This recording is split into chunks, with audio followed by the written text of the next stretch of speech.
السلام علیکم ورحمۃ اللہ وبرکاتہ۔ اعوذ باللہ من الشیطان الرجیم، بسم اللہ الرحمن الرحیم۔ آج میں آپ کو بتاؤں گا کہ بریسٹ کینسر کے بارے میں تحقیق کی گئی کہ اس وقت جو مریضوں کا ڈیٹا اکٹھا کیا گیا وہ 1 کروڑ میکسیمم 80 لاکھ بتائے گئے ہیں، جن میں سے 22 لاکھ مریض جو ہیں وہ بریسٹ کینسر کے ہیں۔ اس سے پتہ چلتا ہے کہ بریسٹ کینسر کے جو مریض ہیں وہ بہت زیادہ تیزی سے پھیل رہا ہے۔ اس کا تدارک کیسے کیا جا سکتا ہے اور بہترین حل اس کا کیا ہے؟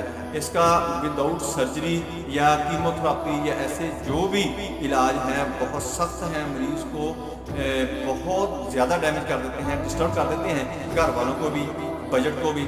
اس سے بچنے کے لیے یہ آپ کے لیے ویڈیو بہت قیمتی ہے۔ دوستو اس ویڈیو کو آگے لوگوں کے اندر شیئر کر دیں تاکہ آپ کو بھی فائدہ ہو، جن تک نہیں پہنچتی ان کو بھی پہنچنا شروع ہو جائے، اور اس کے ساتھ ساتھ اس کو اچھی طرح سمجھیں، سنیں اور دیکھیں۔